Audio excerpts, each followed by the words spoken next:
రారండో అమ్మమ్మ ఇంటికి. ఈరోజు అమ్మమ్మ మీకు తోటకూర పచ్చడి చేసి చూపిస్తా. తోటకూర రోటి పచ్చడి సూపర్ ఉంటుంది. ఒకసారి ట్రై చేయండి, భలే ఉంటుంది. నేను కూడా అన్ని రకాల పచ్చళ్ళు చేస్తాం కదా, తోటకూర ఎందుకు పచ్చడి చేయకూడదు అని ఒకరోజు ట్రై చేశాను అన్నమాట. అద్భుతంగా ఉంది. ఇంక ఈరోజు అది సూపర్ ఉంది కాబట్టి మీకు చూపిస్తున్నా. ఈ తోటకూర పచ్చళ్ళలోకి కావాల్సింది తోటకూర మీకు కావాల్సినంత చేసుకొని దాన్ని సన్నగా కట్ చేసుకొని పక్కన పెట్టుకోండి.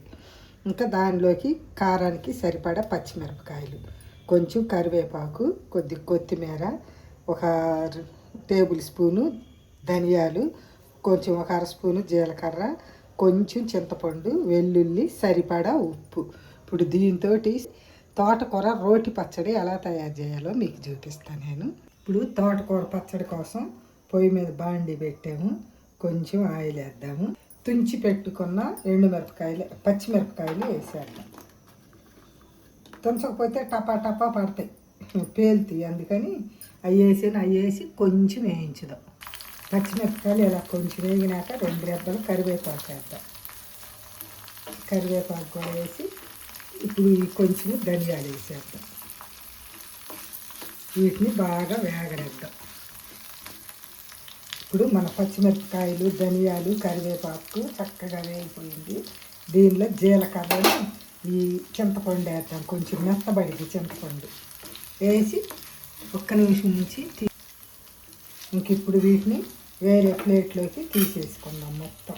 ఇప్పుడు మొత్తం ఇలా తీసేసుకున్న తర్వాత దీనిలోకి ఈ ఆయిల్ ఉంది కదా, దానిలోకి తోటకూర పెడదాం. మనం తరిగి పెట్టుకున్న తోటకూర మెత్తగా దీని మీద మూత పెట్టేస్తే మెత్తగా అయిపోయింది. ఇప్పుడు మన తోటకూర మెత్తగా అయిపోయింది. ఇది చూడండి, మెత్తగా అయిపోయింది.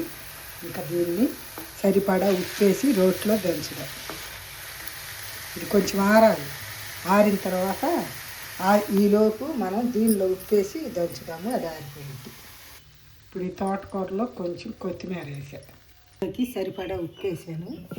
ఇప్పుడు రోట్లో వేసి దీన్ని బాగా దంచుదాం మెత్తగా. మిరపకాయలు, చింతపండు మెదిగిందాక, ధనియాలు, మిరపకాయలు, చింతపండు మెదిగిందాక.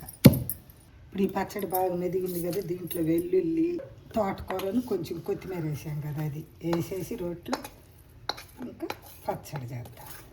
ఇప్పుడు పచ్చిమిరపకాయలు అవి ముందు దంచుకున్నది ఈ చట్నీలో బాగా కలిసేటట్టుగా నూరేద్దాం. చూసారా ఊరకాయ ఎంత మెత్తగా అయిపోయిందో తోటకూర కూడా. మనం ఇందులో ఒక చుక్క కూడా నీళ్ళు వేయలేదు కాబట్టి ఈ చట్నీ 2-3 రోజులు ఉంటుంది. బయటే ఫ్రిడ్జ్లో అయితే వారం ఉంటుంది. అట్టెందుకు ఎప్పటికప్పుడు ఫ్రెష్గా చేసుకొని తింటే చాలా టేస్ట్గా ఉంటుంది. ఇంక ఈ చట్నీ అయిపోయింది. ఇంకా దీన్ని తీసి తాలింపు పెడదాం. ఇప్పుడు ఈ పచ్చడి తాలింపు కోసం కొంచెం ఆయిల్ వేద్దాం. ఇంకా దాన్ని హీట్ ఎక్కనిద్దాం. తాలింపు గిద్దాం.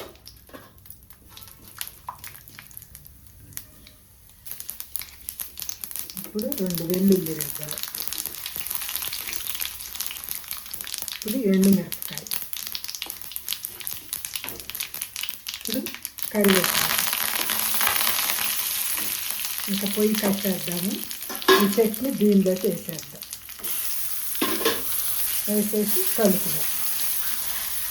ఇప్పుడు ఎంతో టేస్టీగా ఉండే చపాతీ, అన్నము, రోటీలోకి అదిరిపోయే తోటకూర పచ్చడి ఒకసారి తప్పకుండా ట్రై చేయండి. నా వీడియో మీకు నచ్చితే ఒక లైక్ చేయండి.